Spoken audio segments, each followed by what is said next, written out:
All right, I was in the middle of humming a Christmas song. What can I tell you? Good morning, everybody. Welcome to my live stream. It's FU Friday as we wait for that sun to come up behind me. Hope everyone's doing all right. Hope you're going to have a good weekend. Let us know in the chat what bothered you this week. That would be greatly appreciated. Helps the show. All right. And with that, I filled up my coffee way too high today. First sip of the morning, bitches. And the first words of the day. We got a polar vortex happening today. Polar vortex. With that, you know what? I'm going to just put Tony P right on the screen. Tony, put that down, bro. It's too early. Are you awake and baking for real? Waking and baking every day of my life, baby. All right. What does your coffee mug say there, sir? Coffee makes me poop. All right. I got a boring Niagara Falls coffee mug. Niagara Falls, Frankie. Niagara Falls. Oh, ignore the Starbucks though. Starbucks makes a very good coffee mug, but I hate their coffee. So I disagree. I think I have a Starbucks coffee mug, and they went to shit in 2 weeks. Everything got scratched up and cracked. Oh, really? Yeah, man. I have to go through my coffee mugs. It's going to be a big deal. Which ones to throw away? I got 50 of them, and I'm like, we don't need all. We use me and my wife. That's it. I get it, bro. I got like 30 of them too. Yeah, and some have chips, and some's my favorite, and I can't throw it out. And right. So I'm gonna have to do that. Maybe I could give them away. I'll bring them to live at Get Pods, and we'll. You shouldn't give them away. You should auction them off, man. People auction them off. All right, make a few bucks. I like that. I like how you think. It's a polar vortex here in New York City. My God, I woke up. It's 21 degrees. Yeah, man. This is the coldest day in 10 months in New York City. Oh my God! I walked my dogs in this stuff. Oh really? Yeah. Wait, you already walked your dogs? I already walked my dogs, bro. They I'm up in the morning. They got to be walked. They're walked and fed and all that good stuff. Oh my God! No, my dog is still sleeping in, man. He sleeps in with the wife. I don't walk him until about 8:30 in the morning. No. If I left one of my dogs, she would sleep till noon. My dog would sleep forever. Yeah, but no. Let me teach you. Let me teach you. What are you going to teach me, bro? I'm at work by 8:30. Let me teach you. There is no teaching. Yeah, I'm the dog whisperer. Listen to me. I'm listening, bro. The longer you wait in the morning to walk the dog, the sooner they poop, especially when it's 21 degrees out, Tony P. Listen, I mean, if it's a balmy 80, I don't care. I'll take the walk. It's lovely. I like that. Listen, I have Greek dogs. You understand? What's and my dogs are trained. They know. We go outside, we poop, we come back home. That's it. Oh, really? Yeah. They don't have a special spot that they have to get to. The special spot for my dog is the furthest I walk away from this building, that's his special spot. And he will not go until then. I'm like, you gotta be kidding me. Look at all these other places, just snip it out. Any one of these spots would be good. You don't like it. I don't like it. You don't like it, bro. Yeah, well, listen, man. We all have our rituals, so let the dog have his ritual. If the dog wants to walk you to fucking Chinatown so he can take a shit, let him. Well, fair enough. I mean, then I get a little, sad for him because it's what he looks forward to. That's why he doesn't want to poop right away. It's a whole thing. He's got to lick other dogs' peas. He's got to lick balls. He's got to sniff asses. I get it. Just let him be. He's got his whole routine. That's all he cares about. He'll never go to school. Yeah, but he had such a great life. Think about it. Think about your life. If you would the only thing you had to do was wake up, use the bathroom, sniff some stuff. Oh God, can you imagine if that was acceptable in society where you just get to sniff buttholes? I mean, come on.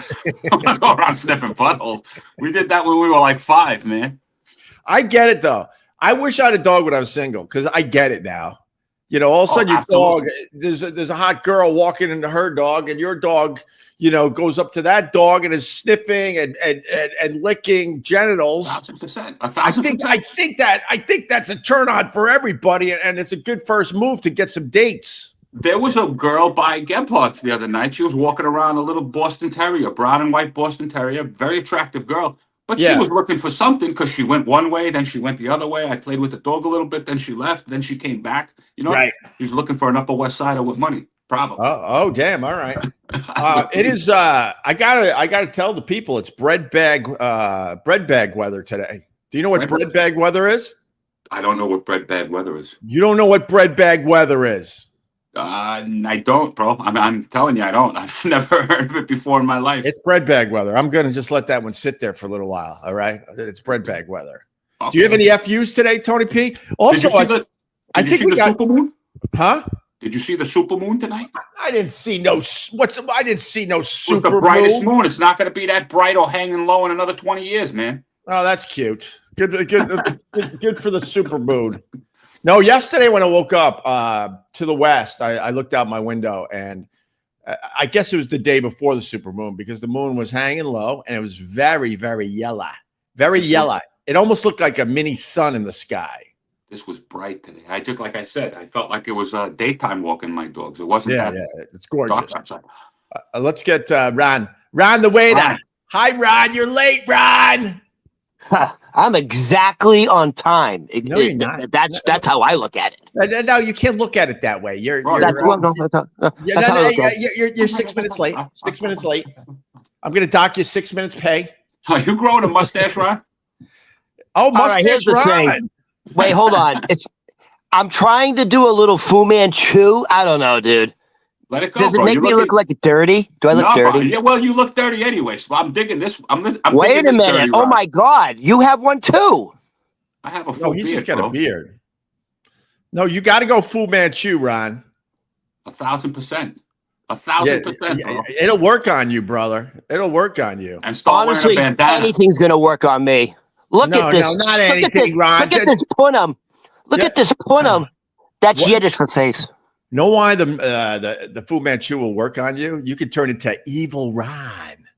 When Ben Stiller had to play evil in one of his terrible movies, he went with the Fu Manchu or the mustache, and now you're sitting there going, "Oh, this is evil Ben Stiller." Yeah, that's right. When he owned the gym, right? I don't know. I don't pay attention to the Ben Stiller movies. They're exhaustingly bad. Hey, Ron, do you know what bread bag weather is? Say it again. Bread bag weather. No. All right, you didn't grow up poor. All right, it's freezing out. So hold on a second. Let me get one thing. You'd go pick up the warm bread and put it in your coat when you walked back? No. Okay, well, sorry. No, bread bag weather is when you're. I didn't even guess. Well, you'll go. Oh, okay. You know, when you grew up as one of 7, 8, 9 kids, they don't have the money to get everybody winter gear. They didn't have the money. Plus, we had real winters back then. Oh, you stole it. We didn't know. We would put our socks on, right? Then we would put bread bags on, and then we would squeeze into our sneakers, and voila, winter boots, bitches. Winter boots for everybody. I get it. Yeah. Growing up, going to school in New Hampshire. Yeah. We wore, what's it called? Galoshes? You know, those rubber things you put over your shoes? Galoshes, right? Yeah. Dude, everyone had galoshes in New England. No one wore Wonder Bread bags. Fucking 100%. Fucking Long Island, dude, is fucking 100% people. Hold on one second. Bread fucking bags. Wonder Bread bags. 100% people wore that. We didn't wear galoshes. We wore galoshes. We wore galoshes Dickies. Aren't insulated. Yeah, and they're for old people. Galoshes is to keep your feet dry. Yeah, but we didn't have galoshes. Yeah, I know. You had paper. You had fucking bags. Yeah, like animals. People. Fucking New Yorkers. No, it wasn't just New Yorkers. I guess my parents must have had money. I had boots. You had boots? I had winter boots, but those boots were handed down from like my older cousin to his brother to my brother to me. Right. All right. It sounds like you could tell who was like on the pecking order of like how poor you were. Like the poor kids had the Wonder Bread bags, like the rich kids had the Panera Bread bags. No? Yeah, that's all right. You know, our bread bags wasn't it wasn't Wonder Bread. It was Pepperidge Farm. Pepperidge Well, Farm. now you had a little bit of money. We were sucking Wonder Bread down over Dude, here. are you crazy? Pepperidge Farm remembers. We had Pepperidge Farm because we had a store nearby that sold the week old, whatever the hell it was called, bread. Gotcha. It was thin as paper, and then my mom would make the peanut butter and jelly sandwiches on the Pepperidge Farm stale bread. Listen, bro, we were poor enough where my mother used to actually bake the bread because it was cheaper. I don't know what the hell bread cost, but she would bake the bread, like, you know. Bake the bread for $2. I mean, you know, she stopped. All right. Hey, listen, if you like, the supermarket I go to, which is a half a block from me, it's called Trade Fair, but they really, You know the story behind Trade Fair? Trade Fair, that guy had 13 sons, and he opened the supermarket for each one of his sons. Oh, wow. Really? That's rich. Yes. That's rich. Well, Was he Arabic? He's Arabic. He wasn't rich. He started off, you know, he's Arabic. He came in, he opened up what we were talking about the other day. He was working for 24 hours selling Lucy's. Right. So, that makes sense now because the trade fair is like half of what they sell is like halal products and very ethnic foods. Right. They have a good international section. No, they do. Even they got expensive. Know that. I used to live across the street from one when I was in Astoria. All right. But this is what you said your mother baked bread, right, to save money? Yeah, but the there was people no who go to back trade then. fair, like the immigrants, they're not buying the instant rice. Of course, because they got EBT cards. No, they take the big fucking 20-pound bags of rice. That's what I have. That's like that's probably a year's worth of fucking rice. We have one of those. They do the big fucking bags of flour. It's way better to make your own rice at home. But be 1,000%. careful. They're saying some of the rice is plastic. No, that is true. I don't know if it's true. You never seen the video of the guy chopping up the plastic rice?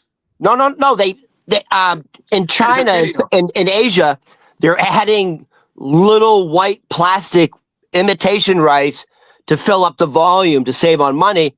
Right. So here's the deal. If you want to check if your rice is plastic or real, they say pour some rice on a frying pan, heat it up. If it starts melting, it's plastic. And unfortunately, it's in a lot of kind of world rice. we're living in. Melt your Oh rice. my God. All right. So this is do crazy. the test. I'll do the test. Put it on a frying pan. Don't add All anything to it. Turn on the heat. All right. And there should be a few pieces that will start melting. We also have to do the test on our honey. Do you eat Campbell's soup? Yeah, Campbell's soup is all right. Well, the CEO of Campbell's Soup was recorded on a hot mic saying, "I don't eat that shit. It's not even real chicken." It's not the CEO said that. Well, somebody said it. It was a disgruntled, like one of their like technicians, like scientists. Right. You know what I mean? And he said something happened. He got fired, and he said, "You know what? Fuck it. I'm just going to spill the beans." All right, listen to me. We got to say allegedly. Allegedly. Maybe the guy's just pissed off. I don't know. No, I get it. That's why I'm prefacing it. He's disgruntled. Yeah. Go ahead. I wouldn't be surprised, by the way. And also, Chris makes a very good point. Isn't rice cheaper than plastic? So why are they cutting up the plastic? What do you mean? No, I would think rice is cheaper than plastic. Dude, we throw plastic you gotta out every grow day. the rice, the fucking labor. You gotta cultivate the rice. Plastic is everywhere. You can take some plastic out of your brain and make the rice. We have this is true, and it's crazy. Every human being at this point on Earth, because plastic was introduced into our society on a mass scale, like in the 70s. Can I show my knowledge because I learned it from you, Ron? Can I? I think every human being has the equivalent of like a plastic spoon. That's right. Right? I got it right? That's right. We have, if you take a sterling silver spoon, we have that amount in our fucking brain. And we used to be silver probably at some point in time, right? Hey, listen, dude, back in the early 70s, look at the shelves of a supermarket. Right. Every fucking soda pop was in a glass bottle. Right. Everything was in a glass bottle. Yeah, I agree with that. Everything. All right, listen, I want to. Today's a big day in my house. We're going to get the family Christmas tree. All right. And I gave up I think I'm up to 3. I gave up 3 years ago getting Christmas trees here in New York City. I had to give up. It's the principle of the thing. And I got some numbers. What do you think the average Christmas tree is going for on the streets of New York City? We're talking like a 6 to 7 footer. Most people want an 8 footer though. They really want the 8 footer, but 6 to 7 feet. Go ahead. I'm going to break it down for you, buddy. Go ahead. I'm going to break it down for you. Average price? $150. No, but let me break it down for you. Go ahead. So if you want to do like a 6-7 foot spruce, whatever, and you want to buy one in Manhattan, it's going to cost you about $250. You want to go to Brooklyn, it's going to cost you about $200. You want to go to the Bronx, it's going to cost you about $169. Guess who sells them for $90? Home Depot. And it's their policy. No, Whole Foods. Whole Foods will not go over $90 for a tree. If you want to get it, if you want to get a live tree, look it up. Whole Foods is their policy is trees do not go over $90. Really? That same fucking height, 6-7 feet, is $250 in Manhattan. It's $200 in Brooklyn. You know why, Ron? Because who owns Whole Foods? Bezos, Jeff Bezos. Right, it's Bezos. So really? It's the big guy. Oh, yeah. Wait, is that the Amazon guy? Amazon bought the Whole Amazon Foods. guy. So it's just a big guy knocking out the little guy again. You know something? Go pay $150 for a tree. Go pay $250 for your tree. Man. And give it to the little guy. Give it to the little guy. Bro. We're not going to have no more little guys. The same way we don't got. Wait. I need in first, Ron. I need in. Tag me. Opie, handle my light work here. Take care of this guy. This is light work for me. Handle him. In principle, Tony P, I absolutely agree with you. Take care of the little guy, but the little guy priced himself out of the fucking market. When you go into the corner and a Christmas tree, Ron is right. It's going for between $200 and $300 for a 6 to 7 footer. Okay. Fuck the little guy. Hold on one second. He just priced himself out. So now I do go to Home Depot and get a $100 tree. And then on top of it, let go of me. You sit back, Tony. The other thing is, then because no one wants to store the stupid Christmas stand every year, most of us live in small apartments. We don't have room for the Christmas stand to sit in a fucking closet for 11 and a half months. Those go for $30 a piece. They're killing us on the streets of New York. So in this case, fuck the little man. And then it turns out it's not even the little man. I've seen the giant trucks coming down Broadway, giant fucking trucks, dropping about 100 trees every couple blocks. Those guys are a huge corporation too. And by the way, they can believe it's the small guy coming from Canada. They hire these Canadian fucking college kids to come to New York for a month to make it all look like, oh, look, we're just a small family business selling your Christmas trees this year. I'll give you a perfect example. By the way, Tony, it's not small little business. Opie's 100% right. The CVS in Astoria on the corner of Ditmars and 31st Street, it's the same fucking 2 or 3 people every fucking year. Yeah, I know. And so I talk to them because it's right there, right in my neighborhood. Like, I don't buy a tree, but like, hey, how you doing, man? It's good to see you again. You're Jewish. Why would you buy a tree? It's all coming from Vermont and Canada. Right. And you're right. You get these fucking semi-trailers pulling up every week, dumping off the fucking trees. With all the roads that we have on top of the fucking with all the tolls we have on the roads, on top of what taxes these guys got to pay, on top of what permits these guys got to file for, who knows what it's costing them just to be on that street corner? It's not free to sit on that street corner. What do you think? It's random? I'm sure they have to sit on the street corner? No, they made a deal with the city. The city's getting their fucking greasy hands. But that's what I mean. It's mostly the city, I think, and the state. But my point, I can simplify this. This is not a small business situation. In general, I get it. I try to support small business over the giant corporations every chance I get. But this Christmas tree thing is not small business whatsoever. I've talked to a bunch of these guys. They live in a heated van for about a month, and they had the time of their lives. They got 2 guys. They rotate. The one guy goes out and gets fucked up in all the local bars on the Upper West Side. I've seen him at Gephardt's even. They all have that Canadian accent. They're bringing broads home to the heated van. They're telling the other guy, get the fuck out of the van. It's your turn. And then he goes in there and sleeps with some New York Betty. They have the life. But then I asked them, I'm like, they're basically making a very small salary and making a lot of money on tips. And that's it. That's what's going on, man. Yeah, but they're young guys and they're banging girls, so it doesn't matter. It sounds like an amazing fucking job. Of course it does. But don't be fooled that this is a small business operation. And really fast. Hold on. This is my question then. Yeah. If all of those things were to go away, let's say everybody just starts buying their stuff from Whole Foods, and there's $90 trees, and at some point in time you're gonna be able to push a button. If you have enough money now, you just push a button, some guys come put up your tree and do all that stuff for you, right? You can do that now. So Christmas time, there's no longer, let's say, trees on the street.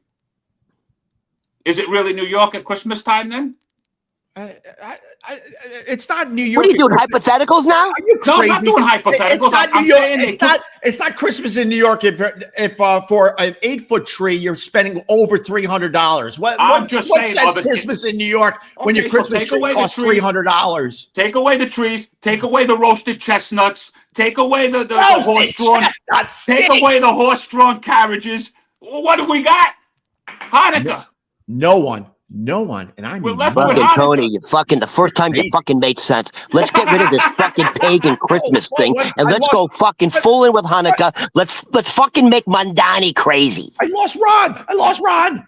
No one likes chestnuts, by the way. No one. No, I've never seen anyone buy the stupid chestnuts. My father used to buy those chestnuts, man. He used to make us eat them. They smell delicious. Yeah, you hear what you just said? You hear what you just said? He used to make us eat them. Yeah, bro.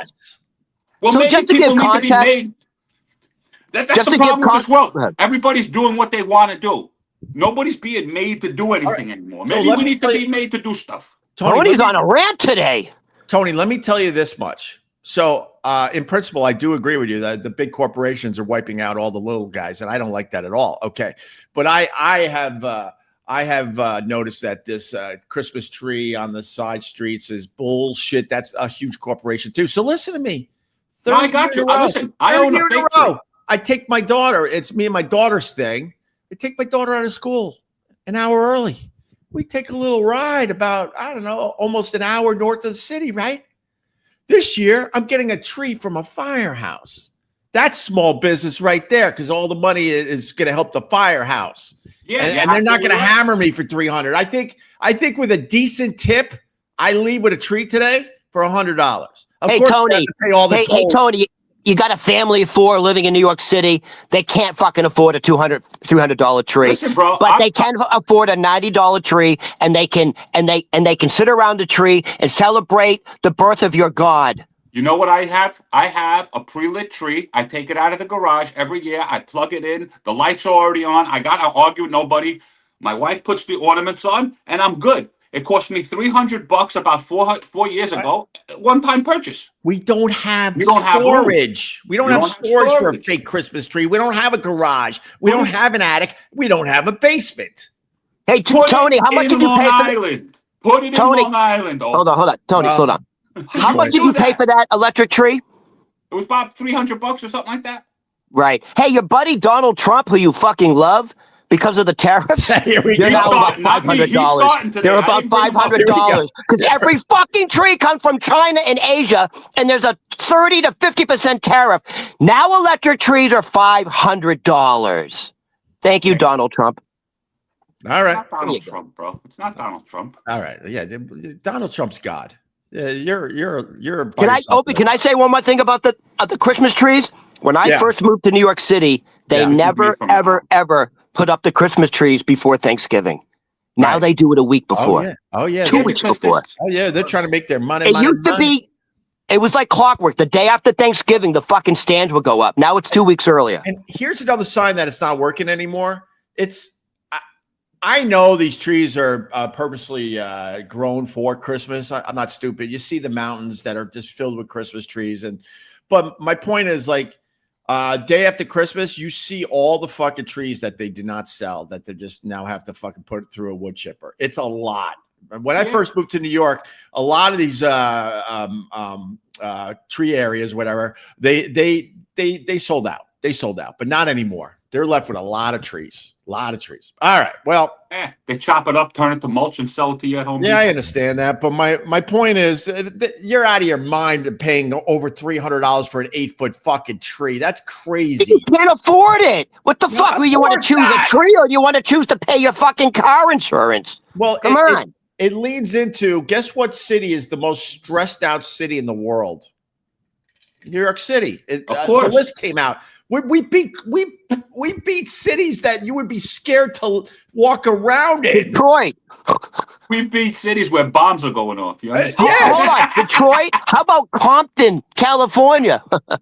All that. It's New York spread City out, is man. the worst All of those city places. in the world. It's the most stressed out city in the world because of this. This is only Cost of one thing living. we got to deal Cost with. of living. The cost of living, the cost of goods, it's absolutely insane. So I don't know the name of the city. So the most stressed out city in the world is New York City because it's so expensive to live here. The stress of getting by. And then they had the least stressful city in the world, and it's a city in the Netherlands. Oh, wow. But that's probably really boring. That's the problem with living in a city that's not stressed. They're probably really boring people. You know, I like a little action. I'm not going to lie to you, but you know, I've said it many times. As soon as you leave your apartment in New York City, you feel it in the air. Everyone is just getting ready for the hustle. Everyone is wound way too fucking tight. People think I'm wound too tight. This is not. This is nothing. This is nothing. And you guys know this. Yeah. Like people are ready to fight. The entire day they're ready to fight. That's what this city does to you. Well, and today is also gridlock day. So they're telling you, don't drive into the city because it's gridlock.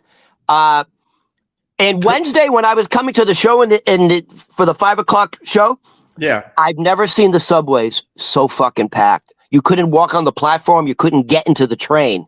Things are picking up for the holidays in New York City. Well, you know why? They had the tree lighting. So now you got... Oh, that's what it was, the tree lighting. So now you got all these people, excuse me, coming in from Jersey, Long Island, Rockefeller Center. Here. And they're all coming just to take a look at the Rockefeller Christmas tree. They make so much stupid money. Oh, wait, are you going to take your kids and you're going to take the wife and kids to see the tree? We have. It's not a necessity, but we have. We will probably. I mean, they closed down Fifth Avenue, which is kind of nice. I think on the weekends. Yeah. So that's very, very festive. But be careful if you go to the Rockefeller Christmas tree. There are places you can't stand. Also, I'm like, oh, look, I got a spot, and I can see the tree perfectly. Am I lying? Is there 100,000 people there at any given moment for this fucking? Are you doing the ice skating too? I don't do the ice skating there. No. That's a rip-off. What is it? $75 to ice skate for like 10 minutes? $75. Well, I don't know, but we should look that up too. And you can't even move. They pack the ice rink at Rockefeller Center. It's because it's the thing to do. You can get your video for Instagram. Look at me, I'm on the ice skating rink. But they put so many people on it. You could walk. You could walk around the rink in ice skates. That's the best you could do. I don't even know why you would put ice skates on because you're not skating. But I try to stand in an area, and this lady comes running. I mean, running up to me. Excuse me. Can I see my pass?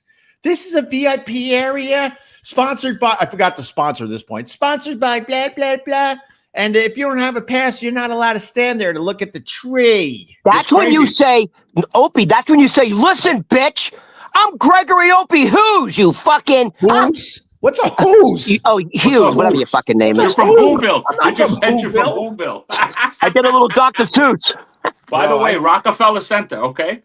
General tickets from $22 to $124. Okay. For VIP skating, which is 60-minute session on the ice, $112 to $204. And then you can get a Pries skate chalet from between $90 to $470. Yeah, they're making bank. A chalet? What? It's a little they're like little globes, and you go in. It's all nice and warm. Yeah, $500. Hey, Donald Trump used to. No, that's for one person. So a family of four, you're not skating for less than $500-600. It's ridiculous. It's ridiculous. You know, if you want, have you ever ice skated in Central Park? I have. It's nice. I've done that. And honestly, they that's the Donald Trump rink. Trump put that rink in back in the day. There's two rinks. There's two rinks. Oh yeah, there's one uptown. Hold on, the rink near like 57th Street. Right. Donald Trump used to manage that, and then he went bankrupt or something. It was his gift to the city, Ron. The gift that keeps on giving. By the way, the city wouldn't renew his lease. Right. So I don't know. But if you can I tell you the difference between the two ice rinks? It's kind of funny because the same thing is with the bike path.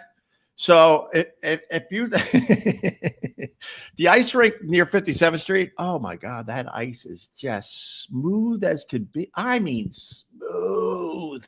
And you go around like you're a rock star, like you're getting ready for the Olympics. You go uptown to that rink, they got potholes. Yeah, but the one uptown is massive. It's the entire, they freeze the Olympic pool. Right. But and the same shit with the bike path. Like a little older now. I still could do it, but it's not as easy as the old days. But I would get on my bike and I would go all the way up to the GWB and check out the little red lighthouse that's underneath the bridge. They wrote a book about it. And then I would turn around from there. The bike path starts out pristine, smooth, just beautiful, beautiful fields for the kids to play on, right? And then the further you get up uptown, oh my God, they don't take care of the bike path. They don't take care of the ball fields. It's like two different fucking worlds, man. I've gone biking at Riverside. I used to live on 93rd on Riverside Park. So I used to bike up to the GWB, the George Washington Bridge. Once you start, at 93rd and Riverside Park, you start up, it's beautiful, manicured, nice. It's like lifestyles of the rich and famous. Once you get like into the hundreds, there's no more path, dude. You got to go into the fucking street and you got to go into the highway. No, fucked up, dude. Yeah. You can take a bike path all the way to the GWB, but it's not maintained like it is down here. It's not maintained. There's parts where you have to potholes. There's basically dead bodies you got to swerve around. It's just ours gets better, actually. Ours gets better. We start in Pelham Bay. We have a Pelham Bay Park, by the way, is the largest park in New York City.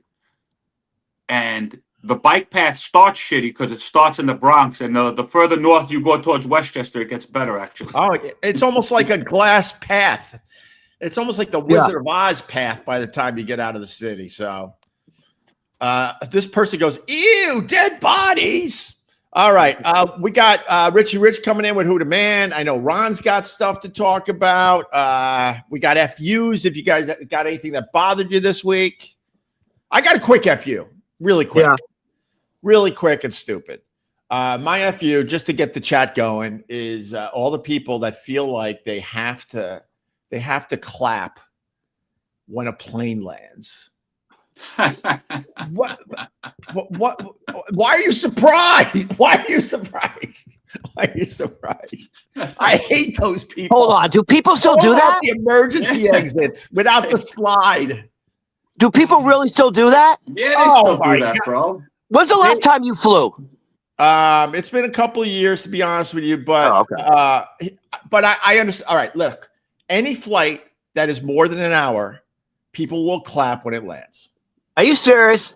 You don't fly, do you? Yeah. No, the last time I flew, oh wait, I forgot. I flew to my my nephew's wedding in Atlanta. That was less than a year, and yes, we did clap. I didn't do it. Everyone clapped when we landed in Atlanta. Not fact. Me. Not me. Hey. Opie! Oh my God! What happened? Panic. Are you fucking someone? You went into a different dimension. I don't know what happened. You froze. Something froze for a second. Yeah. Oh. I was panicking. I didn't know what to do. Oh my God! All right. Clap, because we made it. Wait, did they hear the whole thing about me landing? Oh yeah, everything. Oh yeah. All right. Do you guys got an FU? Yeah. Hold on. I just want to say, when you fly to Israel on El Al and you start to land, clap. Now that's they sing. Yeah, They sing the national anthem. They sing Havatanila. They sing the national anthem every time, and people are clapping and cheering like it's a fucking miracle. Now you're making a good point. There are times you should clap when the plane lands. Flying into Afghanistan, I'm clapping. I got here. Flying into Israel, yeah. Israel, I think, is on that list. When you fly into Israel and they sing Hava Nagila, which is the national anthem, it really does give you goosebumps. Okay, I have a question. It does give you goosebumps. Because this guy came across my feed and he was talking about something that I was thinking about. Where do they put all the fuel in the planes? In the wing, it's in the wings. They say it's in the wings, but have you ever seen like the schematic of a wing? No, it's in the wings, and that's why some planes, if you don't, by the way, this is true. You know that plane that went up, and there's been a few crashes where the plane goes up and then it just nosedives, and that's because they didn't properly. You have to position the fuel in a certain way so the plane will get up, and they didn't position the fuel in the wings in the right position, and it was too heavy in the front. It's very scientific on how you gas up a plane. Yeah, but my question is, if it's 5,000 gallons of fuel, you seen what 5,000 gallons of fuel looks like? Yeah, it's a lot of fuel. It's not fitting in those. It's not fitting in those wings. What's the conspiracy? Here we go. Question. There's no conspiracy. I'm just asking a question. He's going to say there's no fuel. It's run by magic. I'm not saying that. I'm just saying magic dust. They're not telling us that the planes are flying with magic dust now. Magic dust. Magic dust. Hey, do you remember that like a month ago that UPS plane, the engine came off and there was like a mile of fire? Oh, yeah. Because it was completely filled with fuel. Right. And that's what fucking fuel does when you crash with a full thing of fuel. There was a mile of fucking, there was a mile. The video was absolutely insane. I thought it was AI. Because nowadays, you gotta like question everything you see on the internet. At first, before I knew the full story, I'm like, that has to be AI. That's insane. It looked like the explosions in Tropic Thunder, where Danny McBride is going. Right. So you guys got FUs? I got another one. If you don't have one, go ahead. Go. There's a new trend where people are calling cereal soup. Come on, bro. Yeah, it's just ignore those people. Is this where we're living? I think they're rage baiting, as you know. The word of the year is rage baiting. I think people saying cereal is soup is now a thing. I'll tell you what. You want a fucking rage bait? Here's a nice one. A hot dog is actually a sandwich. What? A hot dog is actually a sandwich. I think so. It's on bread. There you go. I'm with that. I'm not trying to rage bait. Yeah, hot dog is a sandwich. So let me tell you this is my thing. By the way, I know you have a dog. You have anything else besides a dog, Opie? We got a fat guinea pig. Do you really? I had a guinea pig. Tony, what about you? You got pets? I got 2 dogs. Let me ask you something. And you may be biased. Do you consider your dogs overweight? No, I try really hard because I got a giant dog. They don't live as long, so we're trying to keep us. This is boring, but basically, we try to keep his weight down. And every time we go to the vet, we're doing a pretty good job. So Tony, what about you? Every once in a while, the vet will go, maybe lose a pound, 2 pounds, but in general, you're doing well. And Tony, what about you? Your dogs look fat? One of my dogs has cancer, so she's not fat. Okay. And the other one, she goes up and down. If she gets a little too thick in the waist, she's a French bulldog. So if she gets a little too thick, I cut back a little on the food. Okay, so I want to tell you why I'm bringing this up. All right. You know all those weight loss drugs, Ozempic and all that, and everyone's fucking losing weight. It's like they're categorized as like the GLP. They're called GLP-1 drugs. Right. So here's the reality.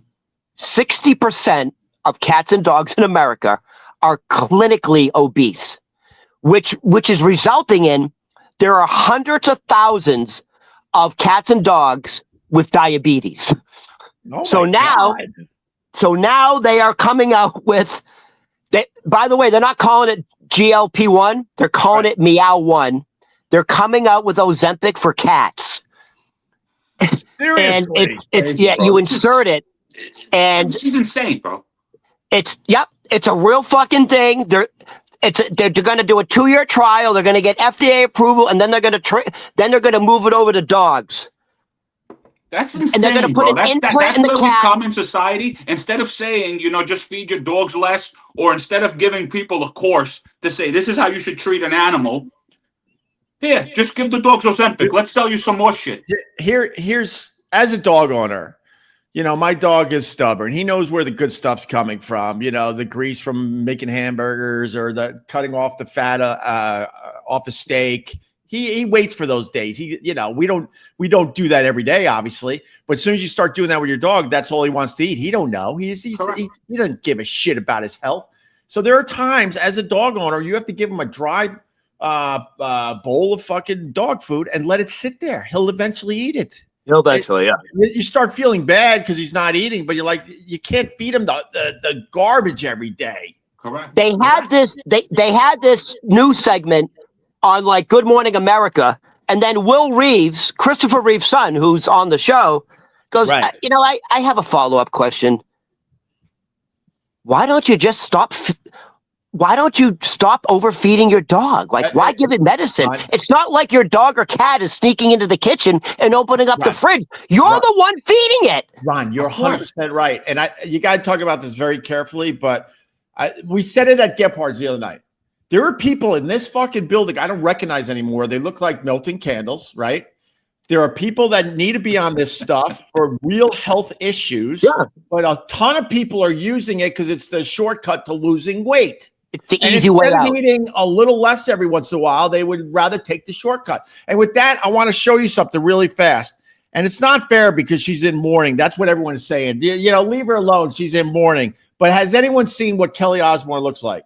No. Oh, yeah. And everyone's saying it has to be on one of these medications. This is what Kelly Osbourne looks like. Yeah, she's still a young girl. Yeah, it's unrecognizable. Jesus Christ, it looks like Ozzy with the glasses. She looks like Ozzy. She looks like her father now. Yeah.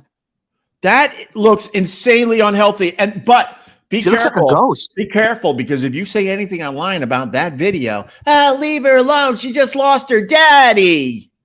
I lost my mom. I'm not looking like a skeleton. Not yet. But seriously, man. Yeah. Everyone's saying that has to be one of these drugs. We don't know for sure, so we got to be careful, obviously. But why would you do that to yourself? But you know what's funny is like, why do you think that looks better than being a little chubby? It doesn't. But it's funny, like humans are taking Ozempic because they can't control their own diet. No, they're lazy. They now can't control the diet of their dogs. They don't have the impulse power to say no to your dog or your cat, meow, or I'm hungry, the puppy, you feed it.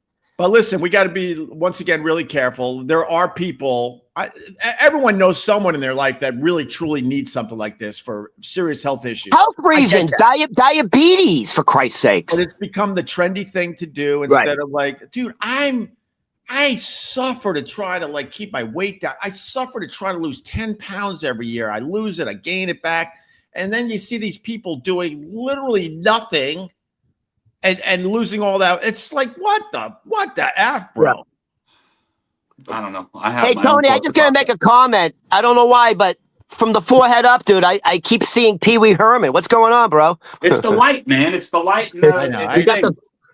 My lighting makes me look like I have cotton candy hair. I mean, I'm hanging in there up top, but some mornings it looks like I got cotton candy for hair. Yeah. Listen, you should consider yourself lucky. You got a good head of hair. Look, I look like freaking. I look like the bad tune. Dude, you look like Pee Wee Herman in Pee Wee's Playhouse. You look like you're growing a carrot on the top of your head. At the top of my head. Well, I've got no hat, man. Sorry. No, you're good. No, it's good. You're good. No, now you look like the Unabomber. You're good. Wait, you guys don't have any other FUs? I got one more. Go ahead. You hate a lot of people, Ope. Huh? You hate a lot of things. Not really, just for the show. My life, and then I turn this off, and I actually have a damn good happy life. Opie, can I say something before you go into your fun, happy stuff is boring. What? Opie, I have a nice segue with Ozzy Osbourne if you want to wait a second before your next FU. Yeah, I don't care. I'm just trying to fill up space. Because you guys don't have FUs, you son of a bitch. Allow me to fill up the space for you. Now, really, Ron? Allow me to help out. Yeah, listen back to this. Who filled up more space today, Ron? You certainly fill up more space on the camera. Look at this. As you fucking, people want to wear my skin. It's fucking crazy. You're turning into something. Putting any facial hair on that face is a sin. You're covering up the beauty of it. Dude, I'm gonna shave it. It's taken away from my beauty. No, don't shave it, bro. Leave it, bro. No, it's taken away from my beauty. So speaking of Ozzy Osbourne, right? You know they're coming out with the sequel to This Is Spinal Tap. Yes. So Ozzy Osbourne, 2 people came out and said they fucking hated the movie because in their eyes it was a documentary mocking them. 2 musicians said that. Ozzy Osbourne and Steven Tyler. Oh, okay. Oh, the original. Here's the quote from Ozzy Osbourne. Wait. I lost you for a second. So you're talking about the original Spinal Tap, right? I'm talking about the original Spinal Tap. Okay. They're making a sequel. The original Spinal Tap, when it came out, Ozzy Osbourne said, I was the only person in the theater not laughing. He said, here it is. I was the only person in the audience that wasn't laughing because it really was like a documentary to me. These things actually happened. Right. Everybody would go, oh, haha, number 11. He goes, I did that. You know, when they say, what's the max turning up to 11? He goes, Ozzy goes, dude, I fucking said that. And he goes, when they get lost going to the stage, he goes, that fucking happened to me. He goes, this was like a gut punch to me. And Steven Tyler said he thought they were mocking him. He thought they were actually mocking him when they made the movie. Because he goes, there was some things that were so similar. He says he thought they were mocking him because it was so real. I guess there's a scene in the movie in backstage, there's a mini bread scene that was in Spinal Tap. Backstage is a mini bread scene. I don't know. Steven Tyler said that was so real. Right. He started crying. And so Steven Tyler goes, we were so famous at one point. We were fucking divas. And he goes, we would demand a giant roasted turkey. Yeah. No gravy. No stuffing. We just wanted the pure protein. And we would make them fucking cook up fucking 3-4 turkeys for everybody. And Steven Tyler would go, he'd come off stage with 12 ounces of Jack Daniels in him and a half a gram of talcum powder. Right. Profusely sweating. And he goes, he would look at that fucking roasted turkey, go, ew! And he would flip it over and he goes, every time I flipped over that turkey, he goes, I would feel so fucking good about myself. Oh my God. And he goes, there's a scene in Spinal Tap. There's a bread scene in Spinal Tap backstage. And Steven Tyler goes, I'm convinced they got that from Aerosmith. Of course they did. Of course that documentary was insanely accurate. Steven Tyler, he should have just had a sense of humor about it. He knows how ridiculous it is to be in a band and the stuff that goes on backstage, on stage, on the tour bus. So the Spinal Tap pretty much documented that shit and made it funny at the same time. He said he thought it was a personal. Yeah. If he started crying, that's because you were being a piece of shit. So it just proves that you're a piece of shit. And cry then. Cry. Right. Maybe that's why they wrote the song, Crying. Crying. Yeah.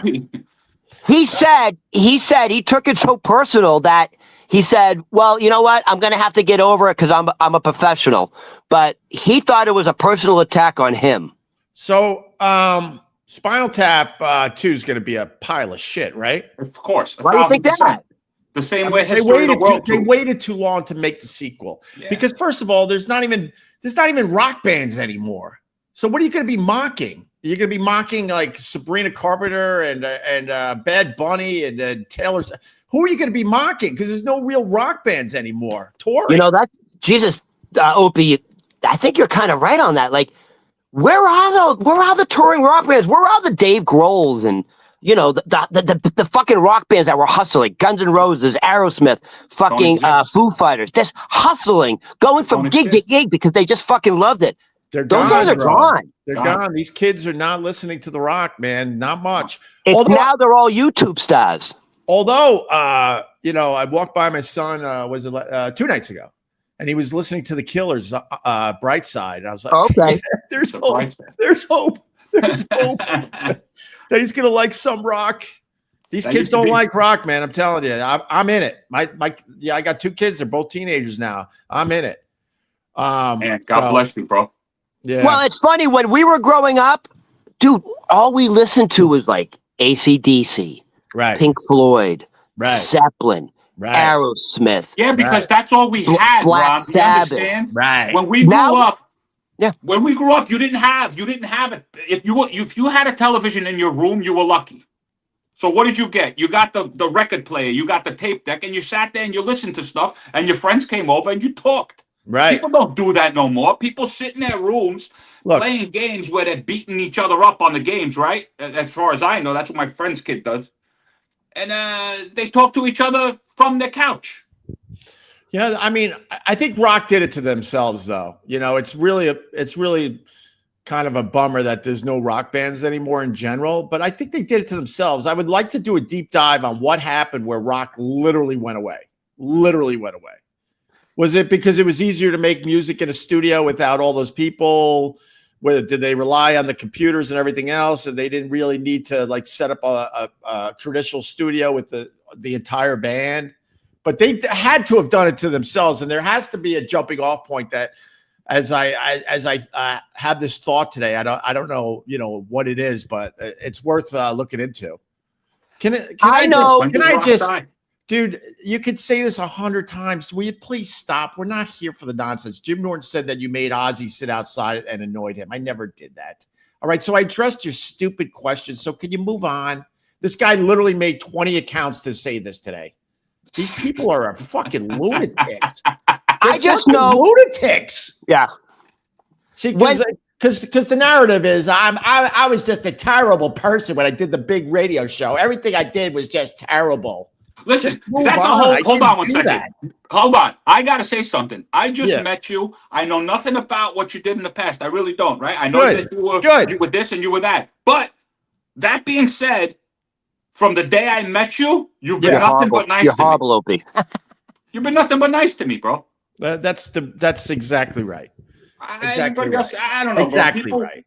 People. It's all for show, people. Opie, Greg Opie Hughes he's a sweetheart. Thank you. Carl said the same thing. Bro. He's a sweetheart. This stupid narrative that people are trying to push forward is ridiculous. I sleep very well at night. I took care of a lot of people in this fucking business. All Opie, right. In a way, you're like Donald Trump, my friend. Probably the guy was probably rage baiting, and he got me. Good for him. But I made Ozzy wait. Let's walk through that scenario. One of the biggest rock stars ever, right? Ever. Is outside the Opie and Anthony studio waiting because me, even though I was on a big radio show, who do you think's bigger in that scenario? So now I'm wielding this power to make Ozzy wait. And Ozzy, one of the greatest rock stars ever, is going to put up with that shit? No way. Oh, go away, you loser. I answered your stupid question. You got me rage baiting, which is fine because it's good for the show. But move on with your dumb nonsense. I have a feeling. So you interviewed Ozzy many times. He was awesome. He comes across as actually an incredibly intelligent, witty, funny guy. Is that true? He's very funny. He was very funny. He was very humble. He was very smart. The mumbling was a little tough at times to try to understand what he was saying. But when you understood what he was saying, highly intelligent. Yeah. But what I took away from Ozzy, and Jim Norton gets all the credit. Jim Norton had the relationship with Ozzy.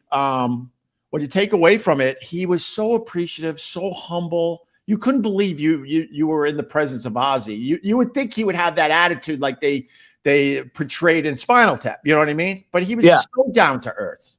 What I think people don't realize, and like matter of fact, his daughter Kelly Osbourne and the son Jack talk about it. There's like people don't realize like when my dad was in the studio making records. Yeah, like he's like an idiot savant. He was like a genius, right? Creating the music. People don't realize that he he knows all the instruments. He can play everything. He's like a musical prodigy. Right. It's not like a fluke that he had this success. There you go.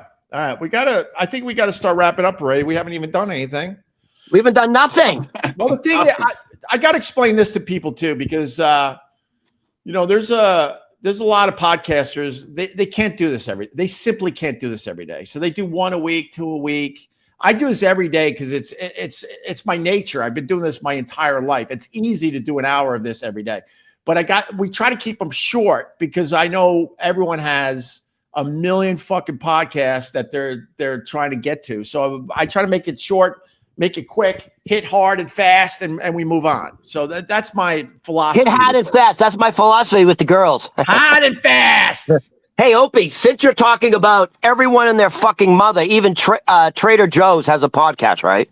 It's yes. You want it quickly before we go? The list just came out. The top 10 podcasters of the year 2025. Dude, I didn't see us. No, man. I didn't see us, Opie. Maybe next year. You want to go through the list quickly? I'll be honest with you, Ron. You sent me this list. Yeah. And there was a time I knew all, and I say this in quotes, all the competitors in radio. Yeah. Me and Anthony, when we were in our heyday, and we looked at all of them. None of you are on our fucking level. Even you, Howard Stern, you bitch. So I'm a podcaster now. I'm a live streamer now. And you sent me this list. I don't know half these fucking guys. I don't. You want to go? You want to go from 10 to 1 quickly? And we'll, yeah. All right. Maybe I know some of them. Let's see. These are the top 10 podcasters for 2025. You know how they, for the end of the year, they come the top 10 this, top 10 names for dogs. Right. Just came out. Top 10 podcasters for the year ending for the year 2025. Number 10. Right. The Diary of a CEO. Do you know this? No. The Diary of a CEO. All right, you know this one. Number 9. Awful. Number 9. Oh, right. Like the Beatles album. Number 9. Number 9. This past weekend with Theo Vaughn. I know Theo Vaughn. What are your thoughts on Theo? Didn't he start with you? Yeah. You're responsible for his career, right? I've said it this way. He's responsible for a lot of people's careers, bro. He's talented. When he was on my show, he literally did start on my show. I brought him on when no one knew who the fuck he was. No one knew his podcast, and I took a chance on him. And then, of course, he returned the favor nicely by canceling when I almost had him on this podcast years ago, but he canceled last minute. I haven't heard from him since. Hey, Theo, go fuck yourself. You fucking How about that, Theo? Go F yourself. Yeah, clip this and send it to Theo. There you go. So the point with Theo is, I'll tell you this much. He's a talented guy. He's absolutely talented. But the level of his success does not make sense whatsoever. That's what I say today. Opie, and I think he plays that stupid card pretty well. I think he really is a dumb guy. Well, you know what? I don't want to poo-poo on people because he is going through a tough time right now. Well, whatever. He was talking about suicidal thoughts and stuff, and he tried to do his Netflix special at Beacon Theater, and he got booed. He got booed off the stage. You know, it was, dude. The amount of guys, right? And look, I think Anthony's on the same page with this shit. The amount of guys that we helped with their careers, the amount of guys that we put on our giant radio show before they had their own show, before they had their own podcast, before they were selling out arenas, they were coming in to fucking sell hopefully a few extra tickets for Caroline's. You're right. And then you fast forward, we don't have the big fucking show anymore. I don't sit in the big seat anymore. And these mother effers all turn their backs on both of us. I am speaking for me and Anthony. And it's the truth. If you watch or listen to Anthony, he's not getting these guys on either. Holy shit. Go F yourself, Theo Vaughn. Go F yourself, Bert Kreischer. Yeah, I'll name names. But here's the thing. When Anthony does get I don't know if you want to say big name, but it seems like Anthony and Jim Norton are doing a lot of shit together lately. Well, they should be. Yeah. I said that years ago. That at the end of the O&A run, they were the show. They were the show. There's no denying that.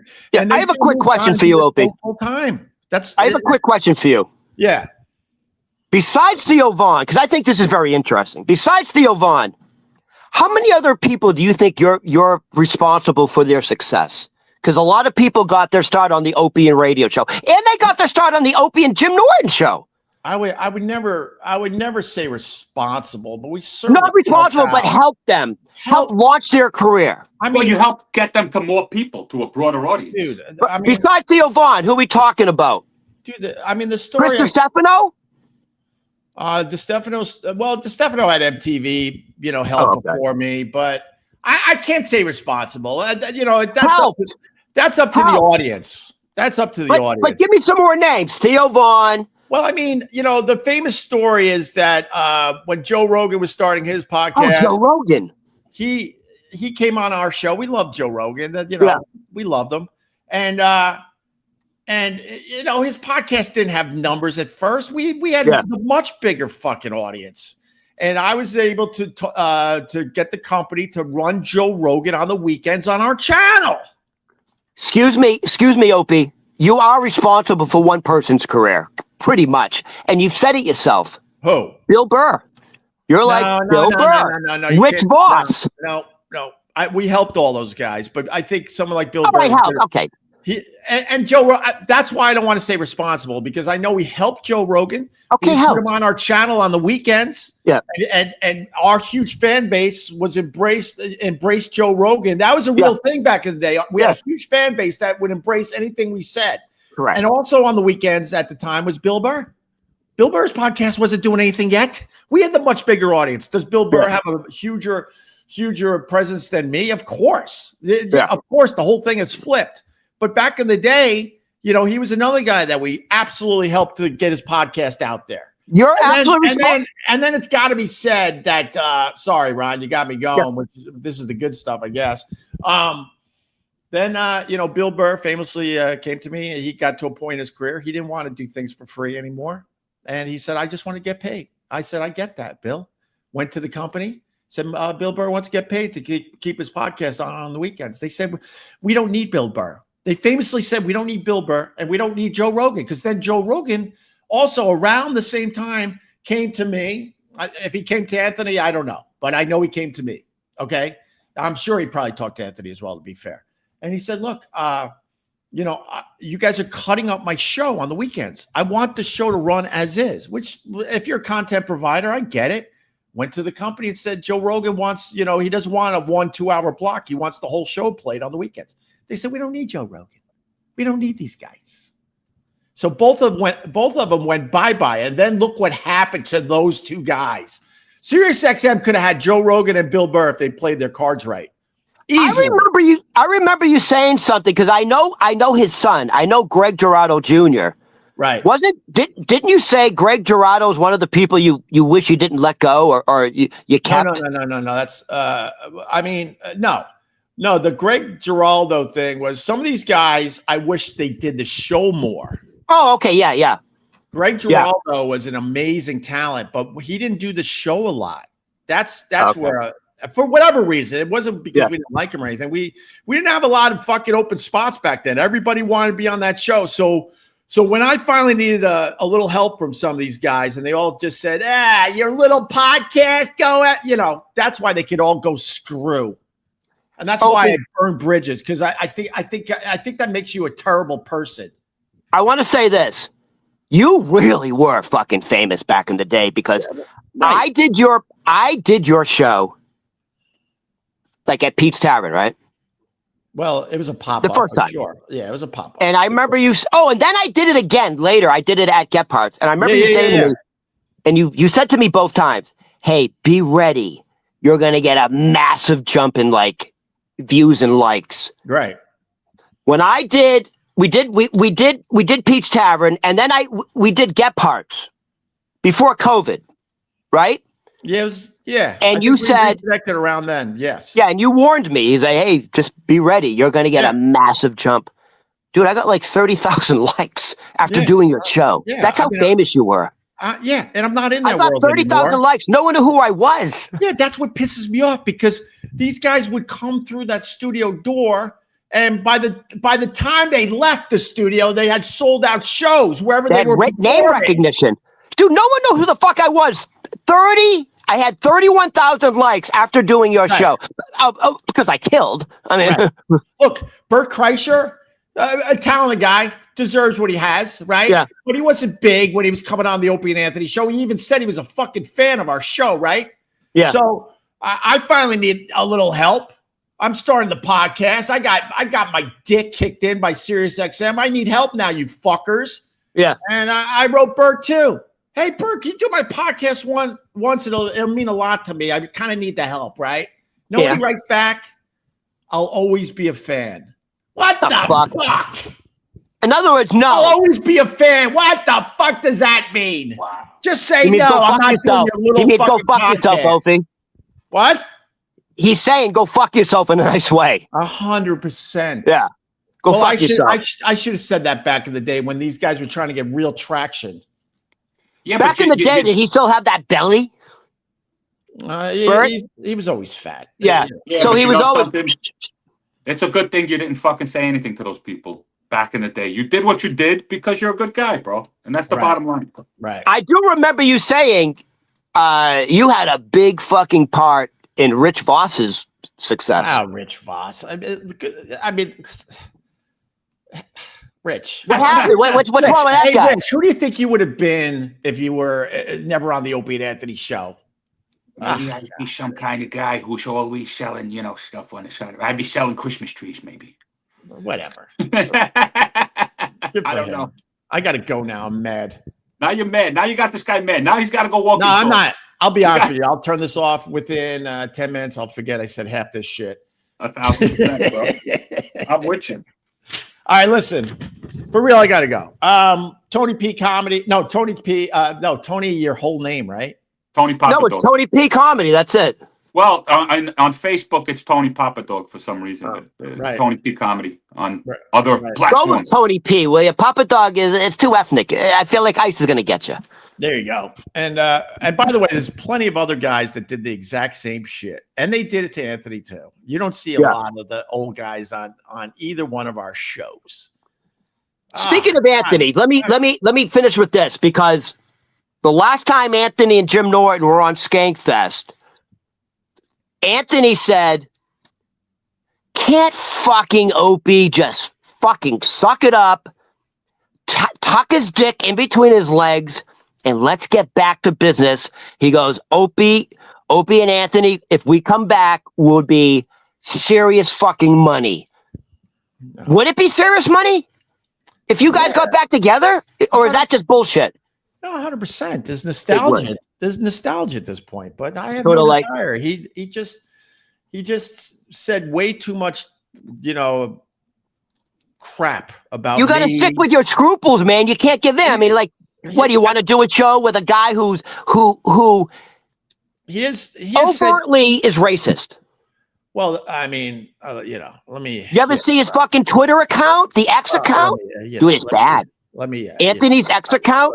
He doesn't mince words when it comes to African Americans. Well, yeah, I don't really want to be in that world to begin with, but it's more about you have children. You have to set an example. More about all the garbage he has said since the show ended. Look, we both took shots, but to this day he hasn't stopped.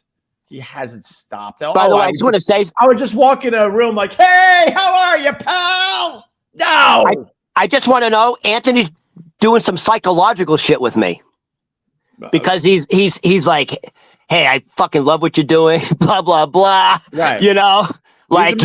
He's fucking laying it thick on me. Yeah, dude, I think you're great. Blah blah blah. Watch out for this Ron Berman. He's more intelligent than you believe. He's a manipulator. Trust me. Yeah.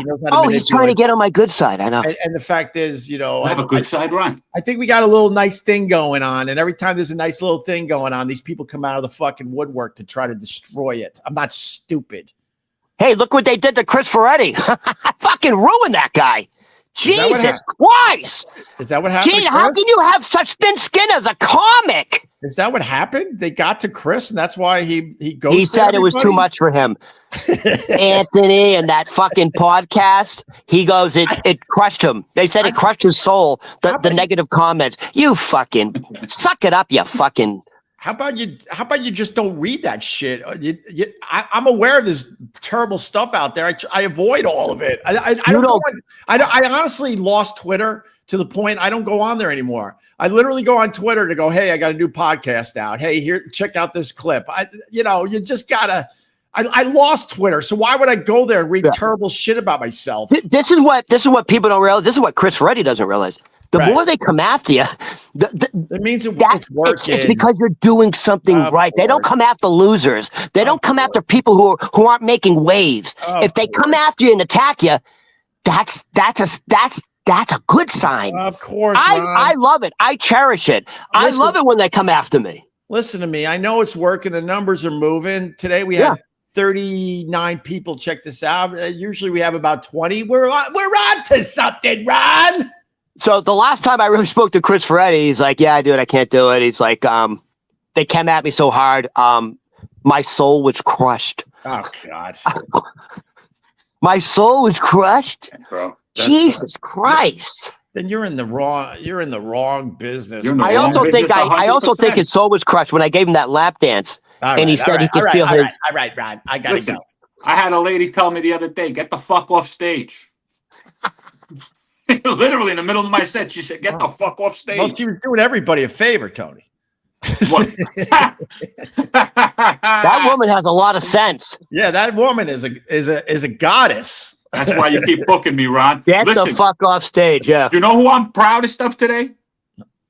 Myself. You want to know why? Oh, why?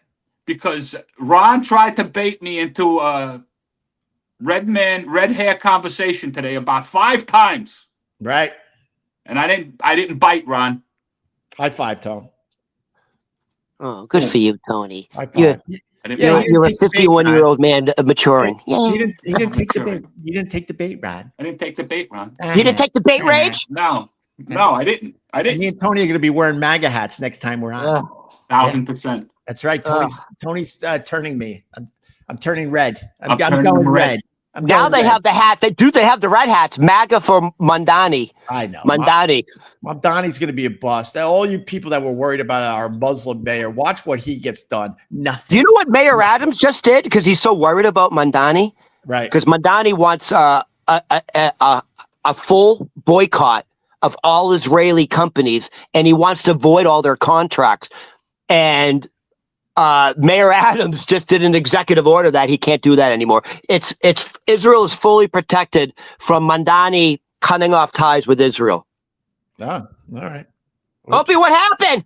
I'm trying to. I don't know. I'm trying to figure out why I'm like transparent at times on my own live stream. It's weird. All right. It's you're not real. There you go. Ron Berman comedy on all the socials. Listen, because 40 years ago, almost today, there was an incident at my high school, but I don't want to talk about it later because it happened now. You want to quickly go into it or no? I gotta go. I had to go 20 minutes ago. I know. You got to go make smoothies for the kids. Got to make smoothies, and I got to get ready. I'm going to go get a Christmas tree north of the city today and save no less than $200.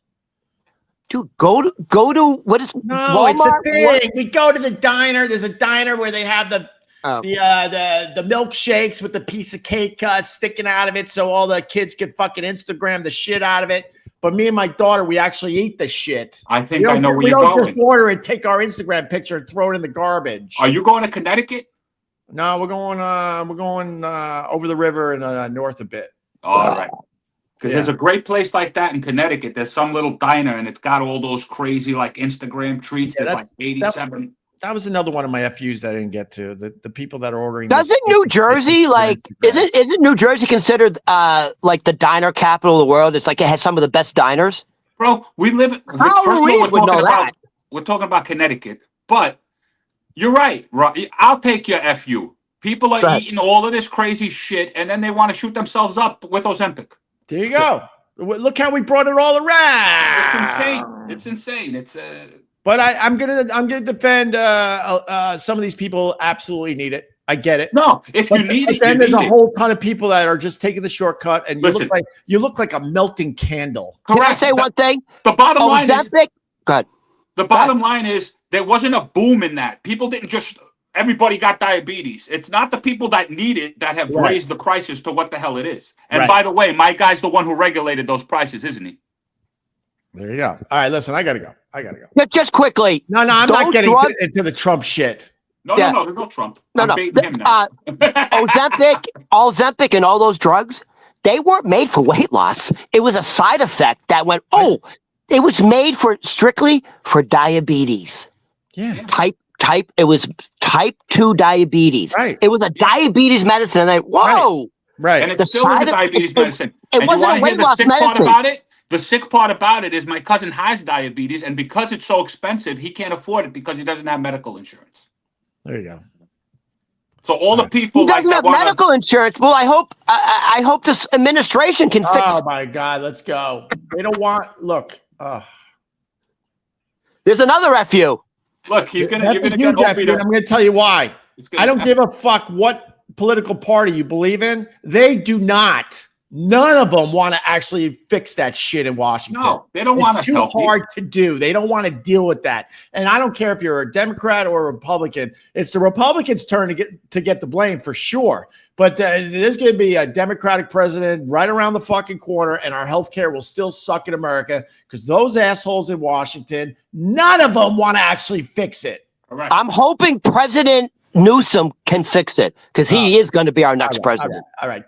That dude hasn't been able to fix his own. He's state. going to win. Oh, we almost made it. No Ron, he's going to win. And everybody will be homeless. Oh, we almost made it. Everybody will be homeless. Do you It's know that actually- they built?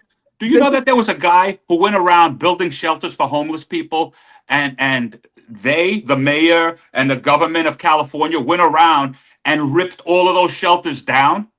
Yeah. Because guess what? The guy was ending homelessness. He was ending homelessness, but homelessness is a business, and it's a big business in California. We almost got there. Well, I didn't. You can't help it.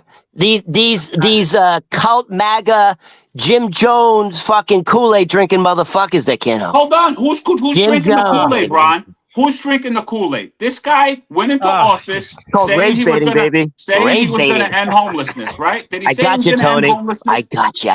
Did he say he was going to end homelessness? 24 years later, here we are. The homelessness has gotten worse, and I'm drinking Kool-Aid? If I'm drinking Kool-Aid, you guys are probably smoking some drug that I've never even heard of. They're putting something other than THC in your gummies, Ron. Just so All you right. know. All right. Can we? I sent you a video of right. Donald Trump being interviewed by Ollie G, Okay. and Donald Trump doesn't know it's a joke. Right. I sent you that video this morning. Okay. We need I to didn't play see it. I didn't see We it. need All to right, play it for Tony next time. I No, gotta I go. know what you're talking about. I've seen the movie. Oh, is it in the movie? There's a clip of Donald Trump being interviewed by Ollie G, and Ollie G's like, I got a great Oh, idea. yeah, when he's got the Non-dripping ice cream glove. The ice cream glove. I got the ice cream glove. All right. I gotta go. All right, bye, everybody. I really gotta go. Layer up. It's cold. Keep the stash going. It's bread bag weather. Don't forget, bread bag weather is It's here. actually winter. This is what winter should It's be. winter. It's a little weird. It's a real winter. All right. I gotta go. Bye, everybody. Have All a right, good thank day. you. Happy Friday. Good you. Shabbos.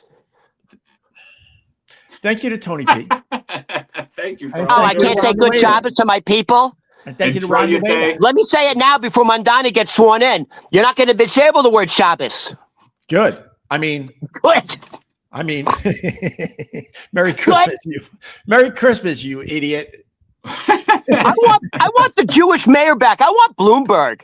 Give me the fucking Bloomberg. He was a good mayor. Give me the Bloomberg. Ron, Got rid of enjoy- smoking. Enjoy your Hanukkah and your dimly lit fucking apartment with a sad bush in the corner with your dumb candle. Hey. Opening up Dreidel. One president I made you out of clay. one and when president you're day. good, What's wrong with you people? Dreidel, I will play. Hey, How much do you What's want wrong to with us suffer? people? Jesus Christ, if that ain't anti-Semitic, I don't know what the fuck is. One president day.